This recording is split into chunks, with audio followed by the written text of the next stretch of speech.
함수의 연속 한번 해볼게요. 자, 이전에 함수의 극한에 대한 수업이 일단 충실하게 돼야만 이 연속이 가능하기 때문에 그 앞에 있는 그 함수의 극한 부분을 열심히 좀 공부를 하고 오셔야 돼요. 이 미적분 쪽을 수업을 하다 보면 학생들이 극한과 연속, 그죠? 극한이 있고, 그 다음에 연속이 있고, 그 다음에 이제 미분이라는 단원으로 들어가게 돼요. 근데 이제 미분이라는 단어는 다시 크게 둘로 나뉘어져서 미분의 정의에 해당되는 부분과 그 다음에 활용에 해당되는 부분으로 나눠서 배우게 돼요. 그런데 이제 미분 쪽 이 활용 문제가 되게 많습니다. 이게 종류가 많고 활용되는 범위가 되게 넓어요. 그래서 항상 어느 문제집이나 참고서를 봐도 이 부분이 양이 제일 많아요. 극한하고 연속은 뭐 한 챕터 정도밖에 안 되는데 이 정의가 한 2챕터 되고 활용이 한 3챕터, 4챕터 이렇게 되다 보니까 학생들이 자꾸 이쪽으로 너무 치우쳐서 공부를 하는 경향이 있어요. 그런데 선생님이 여태까지 문제를 보게 되면 이 파트 전체를 통틀어서 극한과 연속이 출제가 한 50% 정도, 그 다음에 미분 쪽이 한 50% 정도 이렇게 출제가 돼요. 그러니까 문제집이나 참고서에 있는 양에 비해서는 극한과 연속이 굉장히 많이 출제가 되고요. 정의가 다시 25%, 25% 이렇게 나눠집니다. 활용이. 이쪽이 한 25%, 이쪽이 한 25% 돼요. 그러니까 극한과 연속에 대한 부분을 여러분이 충분히 공부를 해야 미분 쪽에 가서도 이제 혼동되는 게 없지. 그렇지 않으면 굉장히 혼동되는 부분이 많이 생기니까 높아심에서 얘기하지만 극한과 연속에 대한 공부를 조금 더 철저하게 하시고 그 다음에 미분 쪽으로 넘어가시기 바랍니다. 아시겠죠? 자, 그러면 함수의 연속 한번 시작해 볼게요. 선생님이 여기다가 이렇게 3개를 나란히 이렇게 써놨는데, 자, 수열의 극한이라고 하는 것은, 정수, 자연수가 이제 이렇게 커가는 형태죠. 1, 2, 3, 4, 5, 6, 7 이렇게 커가는 형태에서, 그거에 대한 함수값이, 자, 어떻게 계속 이렇게 움직여요. 움직이는데 그 값이 끊임없이 어떤 값으로 접근하더라. 그죠? 이렇게 끊임없이 어떤 값으로 접근해 들어가더라. 그러면 그 접근하는 값이 이렇게 있다고 했을 때 그것이 이렇게 왔다 갔다 하면서 이렇게라도 해서 이렇게 끊임없이 어떤 한 점으로 접근해 가더라. 그런데 이 값이 알파더라. 그러면 이 수열은 알파로 수렴한다. 이렇게 정의했던 것이 이제 수열의 극한이었고요.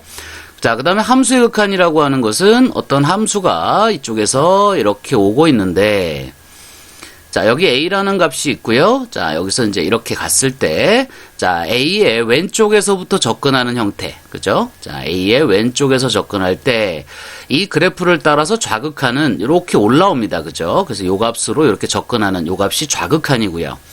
자, 그 다음에 a의 오른쪽에서 접근할 때, 함수는 이제 이 그래프를 따라 내려오겠죠.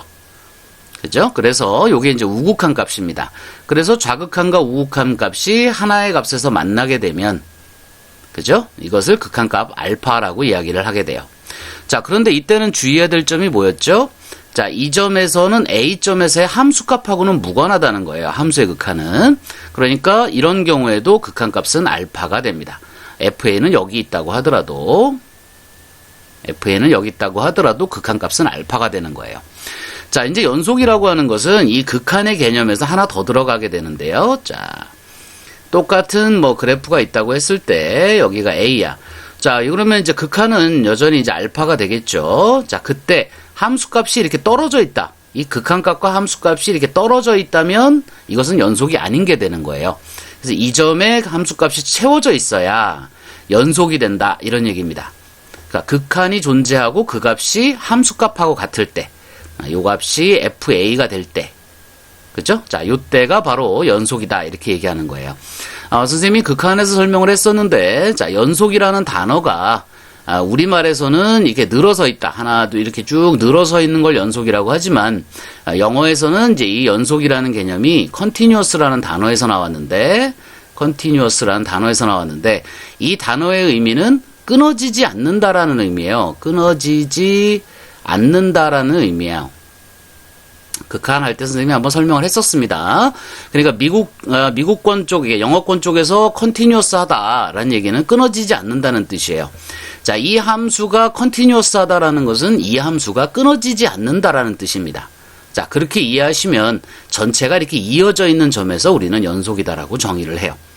자, 보다 정확한 정의는, 수학적인 정의는 일단 극한이 존재해야 되고, 리미트 x가 a로 갈 때 fx의 극한이 존재해야 되고, 이 극한값이 뭐하고 같을 때? 함수값하고 같을 때. 그죠? 극한값하고 함수값이 서로 같을 때 우리는 이 함수가 그 점에서 연속이다. 이렇게 얘기합니다. 자, 요것이 연속의 정의예요. 자, 정의 한번 꼼꼼하게 머릿속에 좀 기억을 하시고요. 그 다음에 우리가 보통 일반적으로 연속함수다라는 말은 어떤 구간에서 이 함수가 연속일 때, 그죠? 이렇게 한 점에서 연속인 것이 이제 정의인데, 어떤 구간에 있는 모든 x에 대해서 전체가 연속일 때 우리는 그 함수가 연속함수다. 이렇게 얘기를 합니다. 자, 예제 한번 들어가 볼게요. 자, 지금 여기 두 개의 함수가 1번, 2번에 있는 함수가 사실상 같은 함수입니다. 왜냐하면 이 분자가 인수분해가 되면 x-1과 x 플러스 1에서 x-1이 약분되면 x 플러스 1이 남아요. 그죠? 그러니까 이 함수와 이 함수는 같은 함수야. 자, 그런데 식 자체를 이렇게 쓰는 이유는 뭐냐? 이거는 분모가 0인 경우에는 이게 불능이 되기 때문에 x가 0일 때는 함수값이 없어요. x가 1일 때는 함수값이 없어요. 그죠? 그러니까 똑같은 x 플러스 1의 함수라고 하더라도, 자, 똑같은 x 플러스 1의 함수라고 하더라도, 여기가 1이라고 하더라도, x가 1일 때, x가 x 이퀄 1이 될 때, 이때의 함수값은 정의할 수가 없습니다. 그러니까 여기가 이렇게 비어있는 상태가 되는 거죠. 그래서 이 fx는 이런 형태의 함수예요. 그래서 이 함수는 x가 1일 때는 정의가 되지 않는 이런 함수입니다. 그러면 이 함수 같은 경우에는 1의 왼쪽에서 올 때 극한값은 이 그래프를 타고 이렇게 올라오게 될 거고요. 그 다음에 오른쪽에서 접근할 때 이 극한값은 여기 이렇게 하고 내려오게 되니까 이게 이제 극한값은 이 값이 됩니다. 이 알파가 되겠죠. 알파가 돼요. 그죠? 뭐 실제 알파는 이게 이제 x 플러스 2의 어떤 그래프 모양이라고 한다면 1일 때 이제 이 값이 2가 됩니다. 그죠? 극한값은 2가 돼요. 그렇지만 함수값은 정의할 수가 없기 때문에 이 부분은 분명히 끊어져 있습니다. 자, 그런데 x 플러스 1이라고 하는 함수는 똑같이 생겼는데도 이 함수는 x 이퀄 1에서 전체가 이어져 있어요. 자, 요 점에서 전체가 이어져 있습니다. x 이퀄 1에서 이 함수는 여기가 이어져 있어요. 그러니까 이때는 함수값은 좌극한은 2로 가고, 그죠? 우극한도 2로 가고, 1에서의 함수값도 2이기 때문에 이것은 x 이퀄 1에서 연속이다. 이렇게 얘기하는 겁니다. 그러니까 그래프로 봤을 때 극한이라고 하는 것은, 극한이 존재한다라고 하는 것은 좌와 우가 만나면 극한이 존재하는 거예요. 좌와 우가 그 점에서 만나기만 하면 극한은 존재하는 것이고, 그 만나는 점이 극한값이 됩니다. 자, 그런데 연속이라고 하는 것은 만나기만 해서는 안 돼요. 그래서 좌우가 이어져 있어야, 즉 끊어지지 않아야, 이어져 있어야 연속입니다. 아시겠죠? 좌우가 만나기만 하면 극한은 존재하는 거고요. 함수값하고는 무관해요. 채워져 있든 안 채워져 있든. 하지만 연속이라고 하는 것은 좌우가 이어져 있어야 된다. 이 점이 이어져 있어야 그 점에서 연속이 된다. 끊어지지 않는다라는 개념이다. 연속이. 자, 그런 식으로 생각해 주면 됩니다. 자, 그러면 연속함수는 어떤 성질을 가지고 있느냐? 자, 극한의 성질하고 똑같아요. 극한의 성질하고 다르지 않습니다. 자, 두 함수가 똑같이 x 이퀄 a에서 연속이라고 하면, 그죠? 자, 연속함수에 대해서 상수는 앞으로 나갈 수 있고요. 그 다음에 더하기, 빼기, 곱하기, 나누기에 대해서 모두 다 연속함수가 됩니다. 자, 연속함수와 연속함수가 만나면 다 연속함수예요. 그러니까 x제곱 마이너스 1이라는 함수와 x 플러스 1이라는 함수를 비교해보면 위아래가 둘 다 연속함수입니다. 이 다항함수들이기 때문에. 그럼 이렇게 분수꼴의 함수에서도 분모가 0 되는 값, x가 마이너스 1일 때, 그죠? 이때만 제외한 나머지 모든 값에서는 다 연속이에요. 이 분수함수 같은 경우도. 자, 그렇게 생각하시면 됩니다. 그러니까 불연속이 되는 점들이 사실 그렇게 많지는 않아요. 자, 그런데 불연속이 되는 점들은 여러분이 조금 기억을 해두시면 됩니다. 몇 가지만. 자, 그 중에, 자, 첫 번째로 우리가 이제 여러 가지 우리가 함수들을 다루게 되는데 앞으로도, 그죠? 자, 일단 다항함수는 모든 실수에서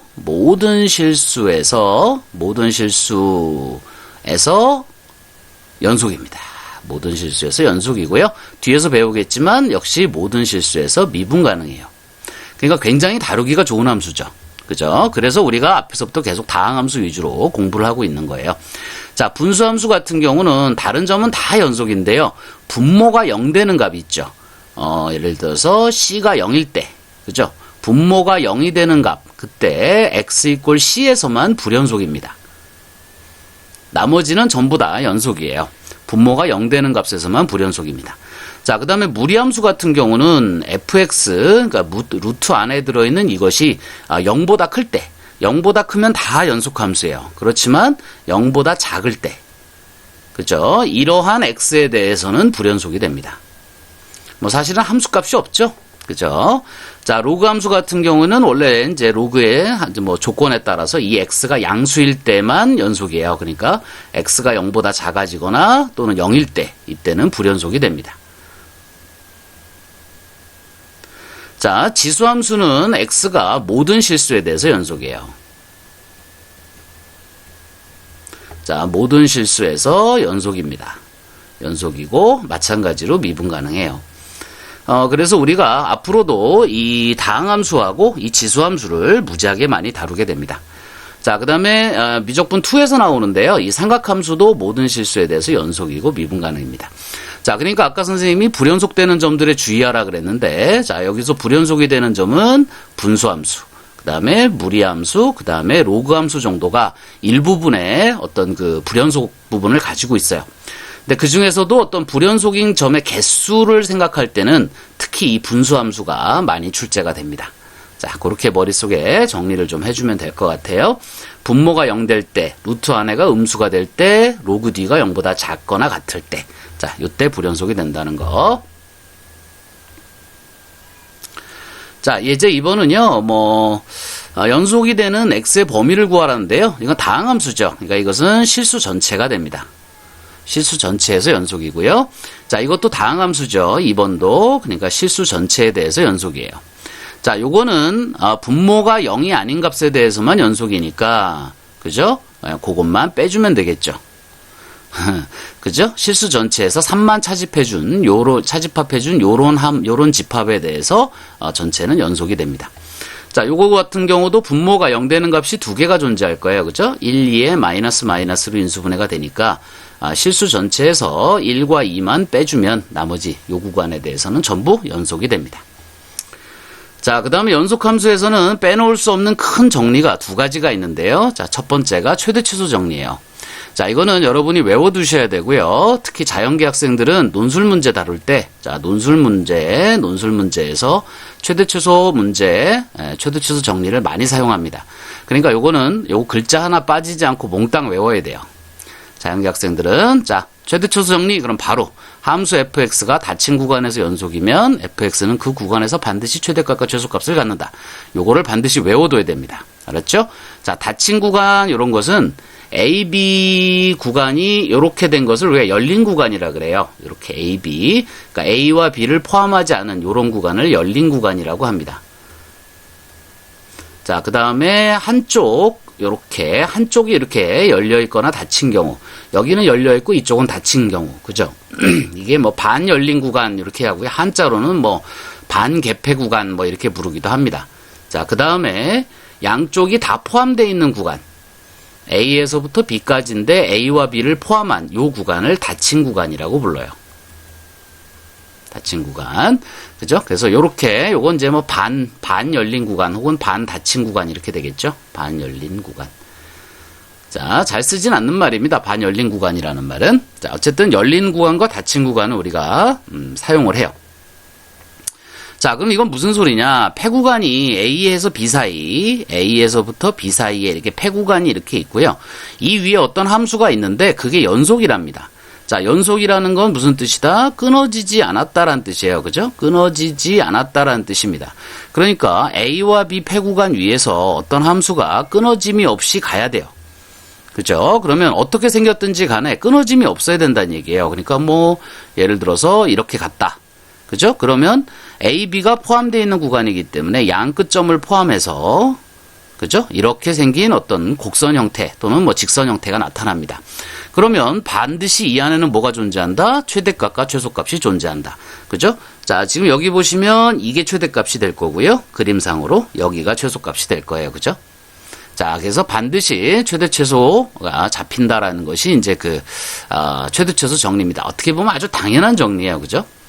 어떻게 보면 아주 당연한 정리입니다. 자, 예를 들어서 A하고 B가 하나 더 그려볼게요. 자, 여기가 이제 폐구간, 닫힌 구간이라고 했을 때, 자, 이 함수가 예를 들어서 여기서부터 출발해가지고 끊어지면 안 되니까, 자, 올라갔다가 이렇게 떨어졌다고 합시다. 이렇게 떨어졌다고 할게요. 그러면 여기가 이제 닫힌 구간이니까 이렇게 생겼고, 그 다음에 여기까지가 이렇게 됐겠죠. 함수값이. 그러면 이렇게 생긴 함수기 때문에 최대값은 여기가 될 거고요. 그죠? 최소값은 여기가 될 겁니다. 그러니까 반드시 최대값과 최소값을 갖는다. 자, 왜? 끊어지지 않은 함수기 때문에. 그죠? 만약에 중간에 끊어져 있다면, 예를 들어서 함수가 여기서부터 출발해서 이렇게 올라갔는데 여기가 끊어졌어요. 그죠? 그래서 여기가 이게 뚝 끊어져 있고, 자, 다시 여기서부터 이어져가지고 이렇게 갔다. 그럼 이건 최대값이 어디냐? 그죠? 그럼 최대값이 여기인데. 그림상으로는. 근데 여기는 지금 비어 있잖아요. 그죠? 그러니까 이런 경우는 최대값이 없습니다. 자, 그렇기 때문에 연속이 되는 형태, 전체가 끊어지지 않고 이어져 있는 형태에서는 반드시 최대값과 최소값을 갖게 된다. 이것이 바로 최대 최소 정리입니다. 꼭 외워두셔야 되는 정리예요. 자, 그 다음에 또 하나의 정리가 나오는데요. 바로 중간값 정리입니다. 이제 교과가 바뀌어서 사이값 정리라고 보통 여기 책에서는 나오더라고요. 중간이라는 단어가 사이라는 단어로 바뀌었나 봐요. 자, 어쨌든 중간값 정리고요. 뭐 대학 과정에서는 뭐 intermediate value theorem이다. 뭐 이렇게 많이 부릅니다. 굉장히 중요한 정리예요. 근데 고등학교에서는 이게 그렇게 크게 뭐 효용 가치가 별로 없어요. 왜냐하면 이게 객관식 용어는 아니거든요. 그죠? 뭐 객관식 용어로는 이런 문제를 내기가 좀 애매해요. 그리고 뭐 어렵지 않습니다. 그러니까 주로 어디서 많이 나와요? 논술 문제에서 많이 나와요. 작년만 해도 한 4-5군데 학교에서 논술 문제로 출제를 했습니다. 그러니까 문과 학생들은 크게 염려할 필요는 없는 부분인데 자연계 학생들은 마찬가지로 토시 하나 틀리지 않고 통으로 다 외워야 됩니다. 자, 보세요. 함수 fx가 닫힌 구간에서 연속이고 양 끝값이 서로 같지 않을 때예요. 자, 그러면 똑같은 상황에서 아까처럼 그림을 그려볼게요. A와 B 사이에서 FA와 FB가 서로 값이 달라야 된답니다. FA가 여기 있다고 하고요. FB가 여기 있다고 할게요. 그 함수값이 서로 같지 않아야 된다 그랬으니까 이게 똑같은 높이가 되면 안 된다는 얘기예요. 자, 이 안에서 함수가 뭐 이렇게 움직였다고 합시다. 자, 이게 연속이어야 되니까 끊어짐이 없어야 되고요. 자, 그러면 이것이 서로 같지 않을 때 그랬어요. 그러면 여기가 일단 FA가 되고 그 다음에 여기가 FB가 됩니다. FB가 돼요. 그렇죠? 그래서 이것과 이것이 서로 같지 않을 때. 자, FA와 FB 사이에 적당히 어떤 K값을 하나 잡습니다. 여기다가 K값을 하나 잡아요. 그러면 어떤 C가 있어서 그 함수값이 K가 되는. 자, 지금 이렇게 보면 여기 지금 3군데가 잡혀요. 그죠? 이 C에 C가 될 수 있는 후보가 3군데가 잡힙니다. 이렇게. 그죠? 이 셋 중에 하나가 이제 C가 된다는 얘기죠. 이러한 C가 열린 구간 안에 적어도 하나 존재하게 된다는 거예요. A, B를 제외한 이 안쪽 구간 안에 적어도 하나 존재한답니다. K가 좀 더 내려왔다면, K가 이쪽에 있다면 그때는 여기 하나밖에 없겠죠. 이쪽은 만나지 않을 테니까. 그러니까 이쪽에 있다면 1개겠지만 이 위에 있다면 3개가 됩니다. 그래서 적어도 하나 존재하게 된다. 이렇게 돼요. 자, 이것이 연속함수의 성질이기 때문에 연속함수 하면 떠올려야 되는 거. 자, 연속함수 그럼 떠올려야 되는 것은 최대 최소 정리와 중간값 정리입니다. 두 가지는 반드시 외워두셔야 되고요.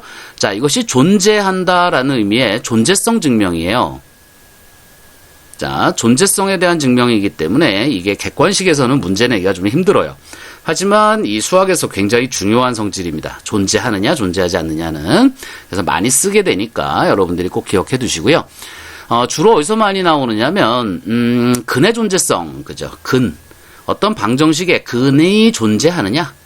근의 존재성 문제에서 많이 다루게 돼요. 자, 그걸 한번 설명해 본다면 근이라고 하는 것은 결국 어떤 함수의 그래프에서 봤을 때는 x축하고의 교점이잖아요. 그죠? 자, 그럼 어떤 함수가 폐구간 AB 위에서 자, 연속이라고 합시다. 배구간 AB 위에서 끊어진 데가 없는 연속이다. 이렇게 생각을 하시고요. 자, 이번에는 FA가 이쪽에 있다고 치고 FB가 이쪽에 있다고 칠게요. 자, 그러면 이게 어쨌든 이렇게 올라가서 이어져야 될 거 아니에요. 그죠? 연속이기 때문에 이어집니다. 그러면 이 자리가 FA가 되고 그 다음에 이 자리가 FB가 돼요. 자, 그런데 아까 우리 중간값 정리는 이것이 서로 같지 않을 때였어요. 그죠? 그렇지만 이번에는 이것이 부호가 다를 때라고 생각을 해봅시다. FA와 FB가 서로 부호가 다르다. 즉 곱이 0보다 작다. 자, 부호가 다를 때 그러면 부호가 다르다는 말은 결국 FA에서 FB로 갈 때 마이너스에서 플러스로 또는 플러스에서 마이너스로 가야 되기 때문에 반드시 X축을 한 번은 통과해야 돼요. 그죠? 자, 그럴 때 FA와 FB 사이에는 반드시 0이 존재합니다. 한쪽이 음수, 한쪽이 양수기 때문에 반드시 0이 존재해요. 자, 0이 되게 하는 C가 어디 위에 존재한다? 개구간 AB 위에 적어도 하나 존재한다는 것은 결국 그 C가 뭐다? 이 방정식의 근이 된다라는 얘기가 되겠죠. 그죠? 그래서 이것이 바로 근의 존재성 문제로 설명을 할 수가 있습니다. 자, 예제를 하나 보면서 다시 한번 설명을 해볼게요. 자, 3차 함수가 있습니다. 그죠? 그러면 3차는 다항함수이기 때문에 일단 연속함수예요. 정구간에서 끊어진 데가 없는 연속함수입니다. 자, 그런데 1과 2 사이에서 적어도 하나의 근이 존재한다는 걸 보이려면 이 함수를 fx라고 두고요. 자, f1을 구해보세요. f1은 자 여기 11 들어가니까 마이너스 2가 돼서 0보다 작습니다. 자, 그 다음에 2를 집어넣게 되면 여기가 8이고요. 여기가 4예요. 그러니까 2가 되겠죠. 그래서 이건 0보다 커요. 그러니까 1에서는 함수값이 음수고요. 그죠? 1에서는 그 다음에 2에서는 함수값이 양수가 됩니다. 그런데 이것이 연속함수로 끊어지지 않았어요. 그러면 최소한 이 안에서 적어도 한 번은 X축을 통과해야 된다는 의미가 되겠죠. 바로 그것이 근의 존재성입니다. 자, 그러므로 F1이 음수고 F2가 양수고 이 함수는 연속함수이기 때문에 중간값 정리에 의하여 1과 2 사이에서 1과 2 안에서 적어도 하나의 실근이 존재한다. 이렇게 서술해주면 정답이 됩니다. 자, 이해하셨죠? 자, 연속함수 다시 한번 정리해 보시면 일단 극한에서 극한값 알파가 함수값하고 같을 때, 자, 이것이 정이고요. 자, 이것이 정이고요. 성질은 더하기 빼기 곱하기 나누기에 대해서, 연속함수에 대해서는 더하기 빼기 곱하기 나누기에 대해서도 모두 다 극한이 성립한다는 거. 그 다음에 중간값 정리, 그죠? 중간값 정리. 우리 여기서는 이제 사이값 정리, 그 다음에 최대 최소 정리, 그죠? 이렇게 네 가지입니다. 하나, 둘, 셋, 넷. 연속함수에서 여러분이 생각하셔야 되는 것은. 자, 거기까지 한번 정리해서 머릿속에다 쭉 기억을 해 두시고요. 자, 잠깐 쉬었다가 기본 문제 풀러 갈게요.